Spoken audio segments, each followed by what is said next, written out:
My brother treated me like a free full-time babysitter. No thanks, no respect, just endless demands. So I decided to teach him the true cost of taking me for granted. My whole world imploded with a single 2 a.m. phone call. It was my brother Marcus, his voice raw with a desperation that chilled me to the bone, hinting at a betrayal so profound it would shatter everything I thought I knew about family. This wasn't just a cry for help. It was the prelude to an emotional battlefield, an injustice that would test every fiber of my being, all wrapped up in a shocking twist I never saw coming. The phone just wouldn't quit, ringing and ringing until I finally picked up, still half asleep. "Sarah, I need your help, I have no one else," Marcus blurted out, his words a hurried whisper. "It's about Emma and Jake. I need you to take care of them for a few weeks, just until I sort some things out." I shot upright in bed, trying to make sense of what he was saying. Marcus, my older brother, had always been a handful, but he'd really pulled away in the last few years. I barely saw the kids, only during random holidays. "Marcus, it's 2 in the morning. What kind of problem can't wait until tomorrow?" I asked. Crystal said, "If the kids don't leave the house, she's leaving." "Sarah, I love this woman. She's different from the others, but she can't handle small children. It's temporary, I swear." My heart sank. Crystal was his new girlfriend, a woman I'd met just once at a family barbecue. She'd been cold, barely looking at the kids, but I never imagined it would come to this, an ultimatum. "Marcus, you can't just abandon your children because of a woman," practically yelled. "It's not abandonment," he screamed back, then lowered his voice again. "It's just temporary, a few weeks, maybe a month, just until I get a bigger apartment, a place where Crystal feels more comfortable." Every instinct screamed at me to say no. I just graduated nursing school. I was finally building my own life. But then I pictured Emma, just 5 years old, and little Jake, only 3, and my heart melted. "Where will they sleep? My apartment only has 1 bedroom." He chuckled, that manipulative edge in his voice so clear. "You'll figure it out, you always do. Family doesn't abandon family, Sarah, you know that." 3 hours later, Marcus was at my door, 2 enormous suitcases beside him and a colorful folder clutched in his hand. The children were still in the car, in their pajamas, their eyes sleepy and confused. Emma clutched a worn teddy bear, while Jake sucked his thumb. "Here's everything you need to know," Marcus said, thrusting the folder at me. "Feeding schedules, bath routines, what shows they can watch. Emma can't eat chocolate after 4 in the afternoon or she gets hyperactive. Jake still wears diapers at night." I opened the folder and my stomach dropped. It wasn't just instructions, it was a military-grade schedule. Rigid timings for everything, a long list of forbidden foods, rules about visits, about outings, about practically everything. "Marcus, this looks more like a work contract than instructions for taking care of children," I exclaimed. "This is how things work, Sarah. Children need structure," he said, already halfway out the door. "Oh, and cancel any commitments you have for the next weekends. The children can't stay with strangers." I froze. "Wait, what do you mean by weekends? I thought this was just during the week while you work."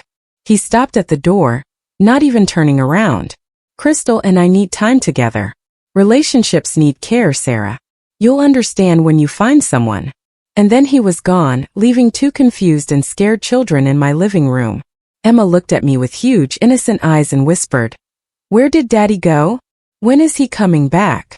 I couldn't answer, not because I didn't know what to say, but because a part of me already knew Marcus had no intention of coming back as soon as he had promised. The first 2 weeks were pure hell. I wasn't prepared. Emma and Jake arrived with clothes that smelled of mold and old food, like they hadn't bathed in days. When I finally got them into the shower, I was horrified. Emma was visibly thinner than I remembered, her ribs poking through pale skin. Jake seemed lost, staring around my apartment like he was on an alien planet. But what really worried me were the marks, small bruises on Emma's arms, some already yellowed, others still purple. When I asked about them, she just lowered her eyes and mumbled, "I fell down the stairs. Daddy said I'm clumsy." Jake, at 3 years old, barely spoke. He should have been chattering nonstop, asking a million questions. Instead, he'd flinch every time I raised my voice, even if it was just to call him for dinner. That first night, Emma cried for 2 straight hours. I tried everything, stories, songs, even letting her watch TV in my bed. Nothing worked. "I want to go home," she sobbed. I want my daddy. He'll be back soon, sweetheart, I whispered. He just needed to sort some things out. But when I called Marcus the next day, the number he'd left was disconnected. I tried his old number, also out of service. I sent Facebook messages, emails, even called some mutual acquaintances. Nothing. That's when I uncovered the first lie. Emma should have been in preschool, but when I called to confirm the schedule, the secretary told me she'd never been enrolled. Jake wasn't in any little school or daycare either. What do you mean they're not enrolled? I asked Emma at breakfast. Daddy said school is a waste of time, that Crystal will teach us at home, she said, playing with her cereal, clearly uncomfortable. But Crystal doesn't like it when we ask questions. My blood ran cold. Crystal lives with you? Emma nodded, still staring at her plate. She sleeps in Daddy's room. She screams a lot. She said children make too much noise and we need to learn to be quiet. That afternoon, Mrs. Henderson, my 70-year-old neighbor, knocked on my door with a plate of cookies. Dear, excuse me for intruding, but are these your brother's children? She looked at Emma and Jake, who were watching cartoons. I saw them a few times when I visited you, but they seem different. Different how? Mrs. Henderson lowered her voice. Thinner and scared. The girl greeted me yesterday in the hallway, but when I smiled back, she hid behind you as if she expected to be scolded. Her observation hit me like a punch to the gut. It was true. The children acted like they were constantly bracing for punishment. Mrs. Henderson, can I ask you a strange question? Did you by any chance see my brother leaving here early in the morning about 2 weeks ago? She frowned, thoughtful. Now that you mention it, yes, I did. He left with a blonde woman carrying suitcases. It was quite late, maybe 3 in the morning. I thought it was strange because the children weren't with them. My world crumbled. Marcus hadn't left the next morning as I thought. He had fled in the dead of night, leaving the children sleeping on my couch without even saying goodbye. That night, after Emma and Jake finally fell asleep, I sat on my bathroom floor and cried. They weren't tears of sadness. They were pure rage. How could someone abandon their own children? How had I been so naive as to believe he'd come back? But more than that, I was terrified. Looking at those 2 traumatized children, I knew there was no going back. They were my responsibility now, whether I wanted it or not. The next morning, I called the nearest pediatric clinic and made emergency appointments for Emma and Jake. Dr. Martinez, a gentleman in his 50s, examined the children with meticulous care. When was their last appointment? He asked, flipping through empty files. I'm not sure. I'm their aunt. I'm taking care of them temporarily. Dr. Martinez nodded, but I could see the concern in his eyes. He measured and weighed the children, did basic exams, and then asked to speak with me privately. Miss Sarah, I need to be direct with you. These children are severely malnourished. Emma should weigh at least 15 kilos for her age. She has 12. Jake should be speaking in complete sentences, but his vocabulary is that of a 2-year-old child. My heart raced. You mean they're sick? Not exactly sick, but definitely neglected, which is a form of abuse. The bruises on Emma. She told me she fell down the stairs 3 times this month. It's possible, but statistically unlikely. He paused. Can I ask about the family situation? I told him everything. About Marcus disappearing, about Crystal, about the lies. Dr. Martinez listened in silence, taking notes. I recommend you seek a psychological evaluation for both, and I need to be honest. If I suspect ongoing abuse, I'm required by law to report to social services. That night, while bathing Jake, he said his first complete sentence since he arrived. Sarah, are you going away too? My heart broke. No, sweetheart, I'm not going away. Daddy said he was coming back. Mommy said that too. Jake played with a rubber duck, avoiding my gaze. They always say they're coming back. What mommy, Jake? Do you remember your mommy? He nodded. Mommy Jenny. She had hair like Emma's. Daddy said she went away because she didn't like us. Jennifer. Marcus's ex-wife. I knew they had divorced when Emma was little, but Marcus always said Jennifer had abandoned the family. Now I wondered how much of that story was true. Emma appeared at the bathroom door, holding her teddy bear. Sarah, can I tell you a secret? Of course, sweetheart, what is it? She approached and whispered in my ear. Daddy said not to tell about the women who visited our house at night. He said it's an adult secret. My blood froze. What women, Emma? Different women. They made noise in Daddy's room. Crystal got angry and screamed at them once. She screamed at me and Jake, said we were too noisy and nobody wanted us. That night, after the children slept, I sat at my computer and started researching. I looked for Jennifer Marcus's ex-wife. It took a few hours, but I finally found a Facebook profile. Jennifer Collins, now Jennifer Williams, married again, living 2 hours away. In the photos she looked happy, but there was something in her eyes I recognized. The same sadness I saw in Emma's. I took a deep breath and sent a message. Hi Jennifer, I'm Sarah Marcus's sister. I need to talk to you about Emma and Jake. It's urgent. The response came 20 minutes later. My God, Sarah. I've been looking for them for 2 years. Where are they? And that's how I discovered the most devastating truth of all. Jennifer hadn't abandoned her children. Marcus had fled with them in the dead of night, constantly changing addresses so she couldn't find them. She had spent thousands of dollars on lawyers and private investigators trying to get her daughter back. From that moment, I knew I was dealing with something much bigger and more dangerous than simple negligence. Marcus wasn't just an irresponsible father. He was a manipulator who used his own children as pawns in his sick games. I met with Jennifer at a coffee shop downtown 2 days later. She arrived with a thick folder under her arm, her eyes red from crying. When she saw the photos of Emma and Jake on my phone, she broke down. My babies, she whispered, touching the screen where Emma smiled timidly. She's so thin. What did he do to them? Jennifer told me a story that made my stomach churn. Marcus had been controlling and manipulative from the beginning of their marriage. He isolated Jennifer from family and friends, controlled every penny she spent, and gradually began using the children as weapons against her. Whenever I tried to leave or do something for myself, he threatened to take Emma away from me. He said I was a terrible mother, that no judge would give me custody. Jennifer wiped her eyes with a napkin. When Jake was born, it got worse. He started bringing other women home, saying I didn't satisfy him anymore. And you didn't try to take the children? I tried. One night I packed the bags and put Emma in the car, but Marcus found me before I could leave the garage. He dragged me back into the house and locked me in the room for 3 days, saying that if I tried to leave again, he would make Emma and Jake disappear where I would never find them. The story got even darker.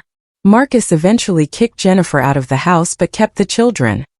He moved constantly, always one step ahead of the investigators she hired, and every time she seemed to be getting close, he disappeared again. The last time I saw my children was 2 years ago. Emma was 3 years old, Jake only 1.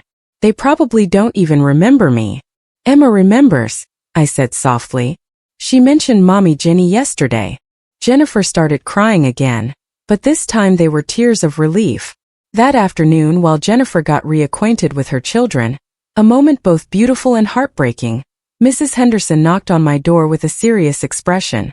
Sarah dear, I need to show you something. She took me to her apartment and showed me a shoebox full of photographs. I know this might seem like I'm meddling, but I was worried about those children for months. Whenever I saw them, they seemed haunted. Mrs. Henderson flipped through the photos. I documented everything I saw. The images were devastating.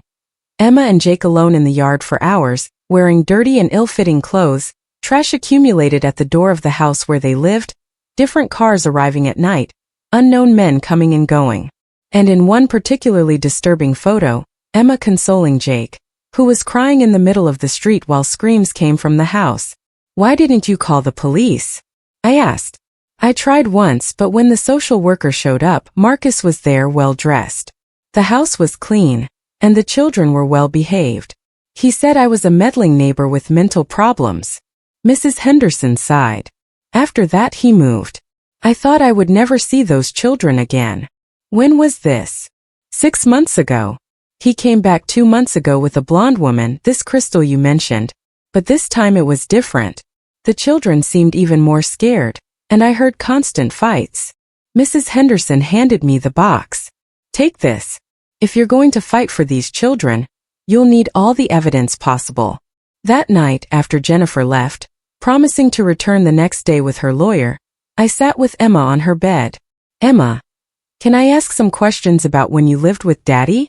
She nodded, hugging her teddy bear tighter. Do you remember staying home alone with Jake sometimes? Daddy went out with Crystal or with other women.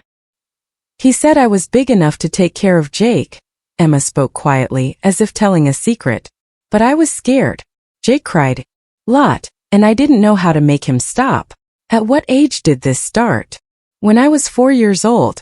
Daddy said that if I told anyone, they would take us to a place where bad children go. My heart broke. A 4-year-old child being forced to care for a baby, threatened to keep secrets, traumatized by constant abandonment. And I had thought Marcus was just irresponsible. Emma, you know that none of this was your fault, right? She looked at me with big, confused eyes. But Daddy said I was too noisy, that's why the women didn't like us. That night I made a decision. No matter what it cost, these children would never go back to Marcus. Even if it meant fighting the system, lying or breaking laws, some things are more important than rules. I hired a private investigator the next day. Detective Williams was a serious man in his 40s, a former police officer who now specialized in family custody cases. When I showed him Mrs. Henderson's photos and told the complete story, he nodded gravely. I've seen cases like this before. Men who use children as bargaining chips, who neglect them but refuse to give up custody for pure control. He took notes while speaking. The problem is that the legal system favors biological parents, even when they're clearly inadequate. How long do you think it will take to find Marcus? Not long. Men like him leave trails, especially when they're spending money they don't have. Detective Williams closed his notepad. But I need to warn you, when we find him, things could get ugly. Men like Marcus don't like losing control. He was right. In less than a week, Detective Williams called me with news. I found your brother. He's in Las Vegas, staying at the Bellagio with this Crystal. And Sarah, you need to sit down to hear this. Marcus wasn't just solving financial problems. He was living like a king, spending money on gambling, expensive restaurants, and shows. His social media showed a life of luxury. Photos in casinos, at 5-star hotel poolside, at restaurants that cost more in one night than I earned in a week. How is he paying for all this? I asked. That's the interesting part. He's collecting government benefits as a struggling single father, food assistance, subsidized housing, pension for children in need, all based on the lie that he's taking care of 2 small children alone. My blood boiled. Marcus was literally profiting from abandoning his own children. There's more, Detective Williams continued. He's done this before. 2 years ago, he had another child with an ex-girlfriend named Rebecca. When the baby was born, Marcus disappeared. The child is now being raised by the paternal grandparents, and Rebecca is suing Marcus for child support. How many children does he have? At least 3 that I could document. There could be more. That night I called Rebecca. She told me a terribly familiar story. Marcus promising change, then disappearing when the reality of parenthood became inconvenient. He said he wanted a family, Rebecca cried on the phone. Said he was ready to settle down. But when our son was born, he started complaining that the baby cried too much, was too expensive, that it was ruining his relationship with the new girlfriend. Did he just disappear? Worse. He took all the baby shower gifts, the money my family had given to help, even the stroller and crib. He left my son with nothing and disappeared in the dead of night. Every story I heard painted a darker picture. Marcus wasn't just a negligent father. He was a predator who used relationships and children as sources of income. He manipulated women into getting pregnant, collected money and gifts, and then disappeared when responsibility became inconvenient. But the most shocking discovery came when Detective Williams showed me the bank accounts he had managed to trace. Sarah, your brother moved more than $50,000 in the last 6 months. Fraudulent benefits, money borrowed from women he was dating, even a loan he got using Emma as a dependent. He's literally selling his own children, I whispered. Essentially, yes. And there's more. Crystal isn't just a passive girlfriend in all this. She's an accomplice. She helped him create false identities to get more benefits. And there's evidence that she's pressuring Marcus to get rid of the children permanently. What do you mean by get rid of? Detective Williams showed me screenshots of conversations he had obtained. Messages between Marcus and Crystal discussing how to make Sarah assume total responsibility, while they continued collecting benefits. They're planning to permanently abandon the children with you? I asked, incredulous. It seems so.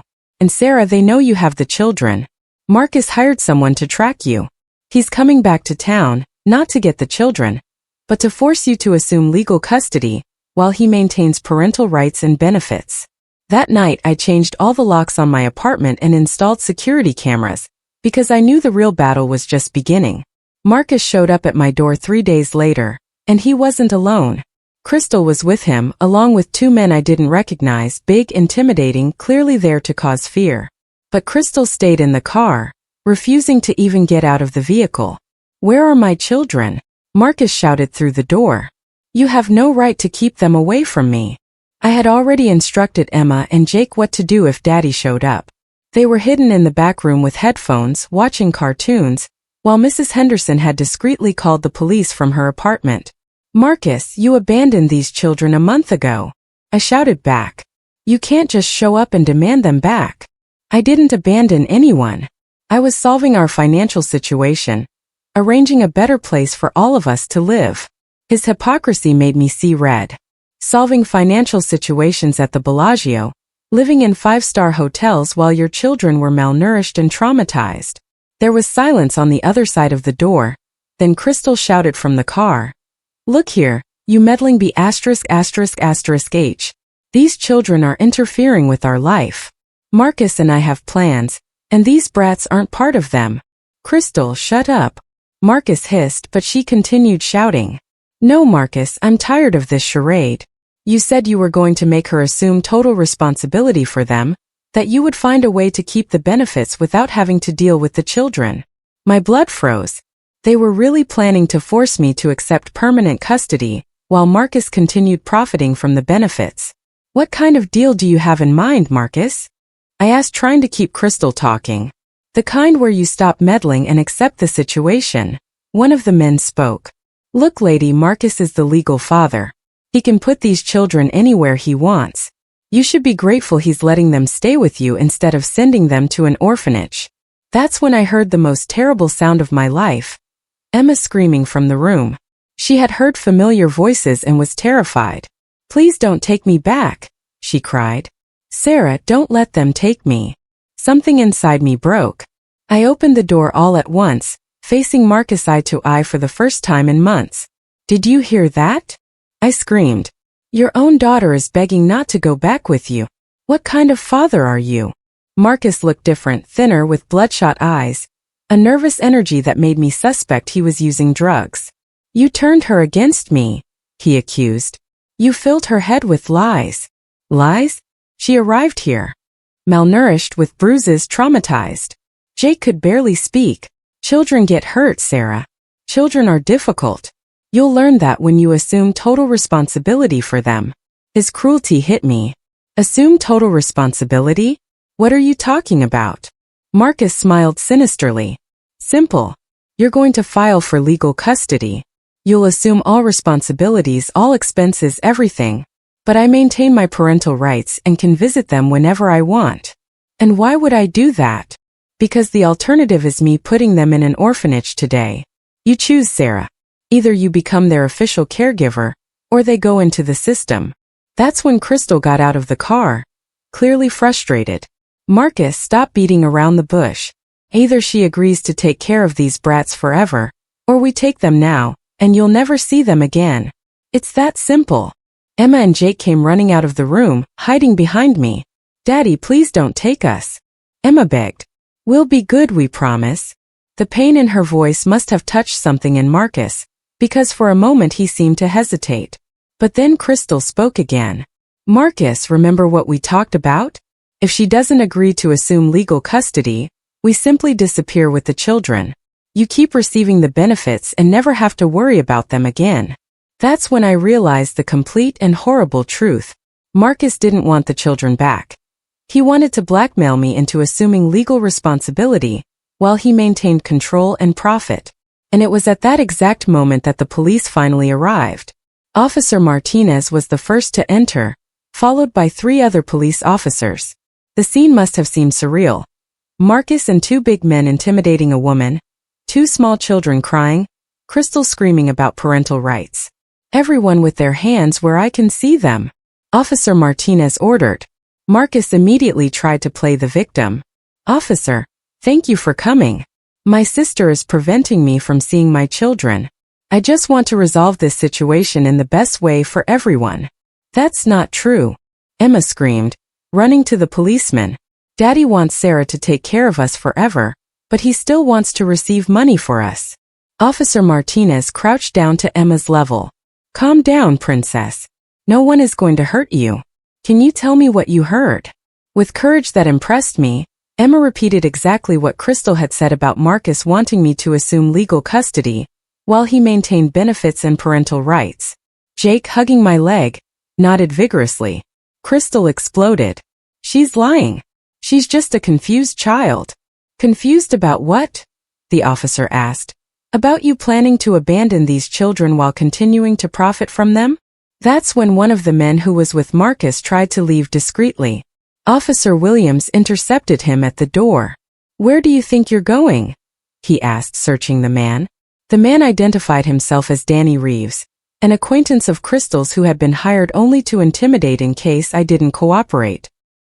His partner, Mike Torres, admitted the same thing when questioned. Marcus turned pale when he realized his friends were quickly distancing themselves from the situation. I didn't know you guys were going to use intimidation, he lied. Crystal told me you were just going to talk to her. Talk? Officer Martinez laughed dryly. Sir, bringing men to intimidate a woman alone with two small children isn't talking. It was at that moment that Crystal made the fatal mistake. Seeing that Marcus was trying to distance himself from her, she exploded. You knew Marcus. You said you didn't care what happened as long as Sarah stopped interfering with our plans, and assumed total responsibility for these brats. The silence that followed was deafening. Marcus tried to deny it, but the damage was done. Mrs. Henderson, who had filmed part of the conversation from her window, handed the police a clear recording of Crystal admitting the blackmail scheme. Marcus Thompson, Officer Martinez said, taking out handcuffs, you're under arrest for child abandonment, government benefit fraud, and attempted coercion. While Marcus was being handcuffed, he looked at me with pure hatred. This isn't over, Sarah. I'm still their legal father. You're going to regret destroying our family. Our family. I screamed back. You were planning to blackmail me into taking care of your children, while you continued profiting from them. Emma and Jake hugged me, trembling, while they watched their father being taken away. Crystal was also arrested, screaming that it was all my fault and that Marcus was a victim of circumstances. They can't arrest me. I didn't do anything wrong. I just wanted Marcus to get rid of those noisy brats, she yelled while being put in the police car. After everyone left, I sat on the floor of my living room with the two children in my lap. Is Daddy coming back? Jake asked with his little voice. Not for a very long time, sweetheart. Daddy did very bad things, so he's going to stay away to learn to be a better person. Emma lifted her face to look at me. Sarah, now you're our real mommy? The question hit me like lightning. Technically, I still didn't have legal rights over these children. Marcus was still their father, even imprisoned. And Jennifer, although Emma's biological mother, had no rights over Jake. We're going to figure this out together, I promised. But one thing I can guarantee, you'll never go through something like this again. That night, after the children fell asleep, I received a call from Detective Williams. Sarah, there are more things you need to know about your brother. The investigation revealed that the situation is even worse than we thought. My heart stopped. What did you discover? Marcus wasn't just collecting fraudulent benefits for Emma and Jake. He was doing this in 3 different states using false identities. He collected more than $80,000 in the last 2 years, all based on the lie that he was raising children alone. $80,000? And there's more. Remember Rebecca, the mother of his 3rd child? We discovered that Marcus forged documents to get a $20,000 loan using the child as a dependent, a baby he abandoned when he was 3 months old. The enormity of my brother's crimes was becoming clear. How many people did he deceive? At least 5 different women, 7 children in total, and 3 states. Sarah, your brother is a professional criminal. He uses relationships and children as a business. That night I couldn't sleep. I kept thinking about all the children Marcus had hurt, about all the lies he had told, about all the times he used his charm to manipulate people who trusted him. But I also thought about Emma and Jake, sleeping peacefully in the next room, finally safe. And I made a decision that would change our lives forever. The next 2 months were an intense legal battle. Jennifer hired the best custody lawyer she could find, while I worked with a lawyer specialized in adoption, Mrs. Patterson. The case is complex, Mrs. Patterson explained during our first meeting. Marcus still has parental rights, even imprisoned. But the evidence of abandonment and fraud works in our favor. What does this mean for the children? It means you need to prove that Marcus is permanently inadequate as a father, not just temporarily. And for Jake, you need to show that placing him with Jennifer would be in his best interest, even without a biological connection. Fortunately, we had abundant evidence. Detective Williams had discovered that Marcus owed more than $100,000 in gambling debts. He had used false identities to get loans, had collected fraudulent benefits in 3 different states, and had a clear pattern of abandoning children when responsibility became inconvenient. Dr. Martinez did complete psychological evaluations of Emma and Jake. The results were heartbreaking but also provided crucial evidence. Emma shows clear signs of post-traumatic stress disorder, he explained. Nightmares, separation anxiety, fear of abandonment. Jake has significant delay in speech development and social skills, probably due to trauma and prolonged neglect. But he also had good news. Both children showed dramatic improvement in the last 8 weeks. Emma gained weight, is sleeping better, and started demonstrating age-appropriate behaviors. Jake is talking more and showing developmental milestones that were delayed. What caused this change? Stability, consistent care, adequate nutrition, and a safe environment. Sarah, you literally saved these children. The preliminary hearing was scheduled for a Thursday morning. Marcus appeared handcuffed, wearing an orange prison uniform. He had lost even more weight and looked sick, probably due to drug and alcohol withdrawal. Jennifer was there, sitting next to me, holding my hand while we waited.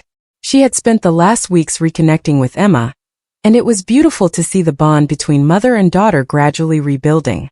When Emma was called to testify, I held my breath. The judge, a gentleman named Judge Harrison, crouched down to her level. Emma, do you know why we're here? She nodded seriously. To decide where me and Jake are going to live forever. And where would you like to live? With Sarah and Mommy Jenny, she said without hesitation. They love us, they give us food every time we're hungry, and don't scream at us when we ask questions. Do you want to live with your daddy? Emma looked at Marcus, who tried to smile at her, but instead of running to him, she shrank and hid behind the judge's chair. Daddy did bad things, she said quietly. He left us alone many times, and Crystal screamed that we were too noisy. I don't want to go back there. Emma, do you remember being hungry when you lived with Daddy? She nodded vigorously. Sometimes there was no food in the house.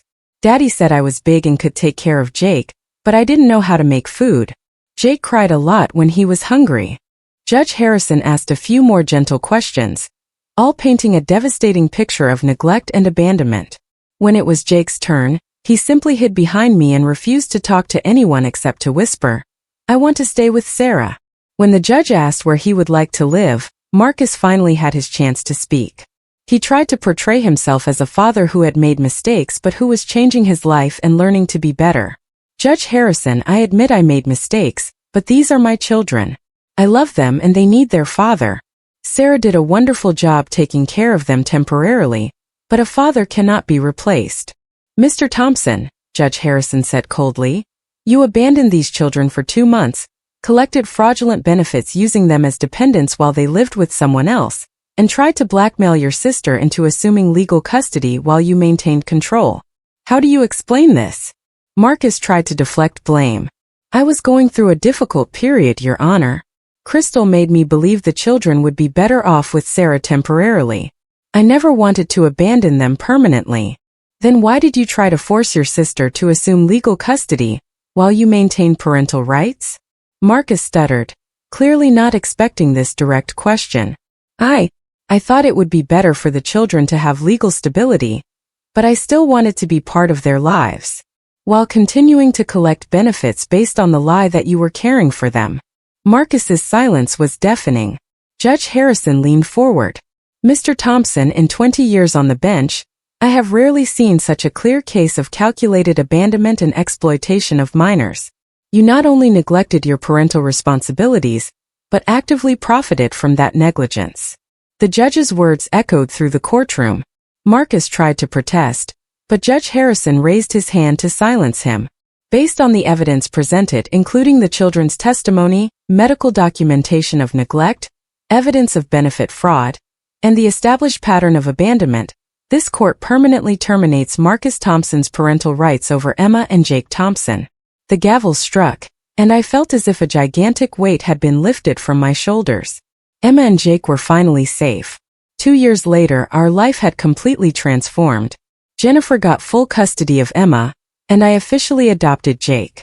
But the most important thing was that the children remained together as siblings. We bought houses on the same block so Emma and Jake could see each other every day. Mrs. Henderson moved to an apartment next to my house. She had become the official grandmother the children never had. Emma was flourishing at school. She had recovered all the lost weight and was at the appropriate reading level for her age. More importantly, she was smiling again. Not just polite smiles but genuine laughter of a happy child. Jake had made even more dramatic progress. With speech therapy and lots of love, he now spoke in complete sentences and was even starting to tell silly jokes that made Emma laugh.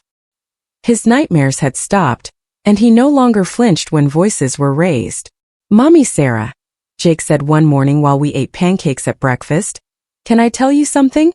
"Of course, sweetheart, what is it?" "I almost don't remember how it was before. Have you always been here?" My heart broke and healed at the same time. "No, my love, but I'll always be here from now on." Emma, who was visiting for the weekend, looked up from her plate.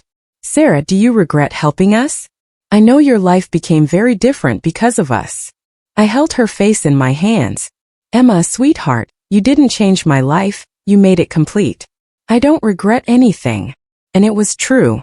Yes, my life had changed drastically. Yes, I had lost freedoms that single people in their 20s have. But looking at these two children who were now truly my children, I knew I had made the right decision. Marcus was still in prison, serving a 5-year sentence for benefit fraud and child abandonment. Crystal had been deported after they discovered she was in the country illegally and had helped Marcus with the frauds. Neither had tried to contact us. Jennifer and I became more than allies. We became true friends and co-mothers. We worked together to give the children the stability and love they deserved. One afternoon while we watched Emma and Jake playing in the yard, they were building a pillow fort and laughing like children should laugh. Jennifer turned to me. "Sarah, can I ask you a personal question?" "Of course. Do you ever think about how your life would be if Marcus had never called that night?" I thought for a moment, watching Jake teach Emma how to stack cushions. Sometimes. But then I look at them and realize this was always the life I was supposed to have. Marcus thought he was using me as a free babysitter, but actually he gave me the greatest gifts of my life. How so? He taught me that family isn't about blood. It's about who you choose to love and protect. He showed me that I'm stronger than I ever imagined. And most importantly, he brought me Emma and Jake. Jennifer smiled, tears in her eyes. "You know they saved you as much as you saved them, right?" She was right. Before Emma and Jake, I was just existing, working, paying bills, going through the motions of adult life. But caring for them gave me purpose, made me grow in ways I never imagined possible. That night, after Jake fell asleep, I sat in his room watching him sleep peacefully. No more nightmares, no more waking up screaming, no more fear that someone would abandon him again. "Thank you," I whispered to the universe. "Thank you for allowing me to be his mother." Jake moved a little and mumbled in his sleep, "I love you, Mommy Sarah." And in that moment I knew I had won. Marcus had tried to use me, had tried to blackmail me, had tried to turn me into a free babysitter forever. But in the end, he had given me something that all the money in the world couldn't buy. A true family. The price he paid for trying to exploit me was losing his children forever. The price I paid for defending them was gaining unconditional love that would last a lifetime. And when I weighed everything, I knew who had made the better deal. Marcus was right about one thing: family is forever. He just didn't understand that true family isn't about blood or blackmail or control. It's about love, sacrifice, and being present when the people you love most need you. Emma and Jake taught me that the greatest price you can pay for someone isn't money. It's giving your heart completely, knowing they'll take care of it as if it were the most precious treasure in the world. And that was a price I was more than willing to pay.